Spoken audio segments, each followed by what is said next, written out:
अस्सलाम वालेकुम दोस्तों, यहाँ पर सबसे अहम खबर आपसे शेयर करेंगे कि मारूफ पाकिस्तानी क्रिकेटर बाबर आजम का एक स्कैंडल सामने आ गया है। उनका कहना है एक औरत की जानिब से दावा किया गया कि बाबर आजम ने उनके साथ ज़्यादती की है, जिनसी और माली तौर पर ज़्यादती की गई है। और उस औरत के साथ एक इंटरव्यू में आज एक औरत ने प्रेस कॉन्फ्रेंस की है जो कि लाहौर की रिहायशी है। और उनका कहना है कि बाबर आजम ने उनके साथ जिनसी ज़्यादती की है और उनके साथ जो है वो बाबर आजम का रिलेशनशिप तकरीबन 20 साल से है, जब बाबर आजम क्रिकेटर से दूर थे।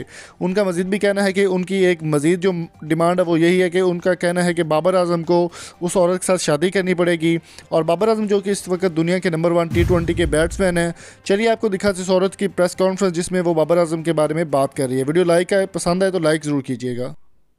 अस्सलाम वालेकुम, आप सबका आने का बहुत बहुत शुक्रिया। मेरी आज प्रेस कॉन्फ्रेंस करने का मकसद अपने साथ होने वाली माली और जिनसी ज़्यादती को मंजर आम पे लाना है। मेरे साथ ज़्यादती करने वाला शख्स कोई आम शख्स नहीं बल्कि बाबर आजम है, जो इस वक्त पाकिस्तानी क्रिकेट टीम का कप्तान है।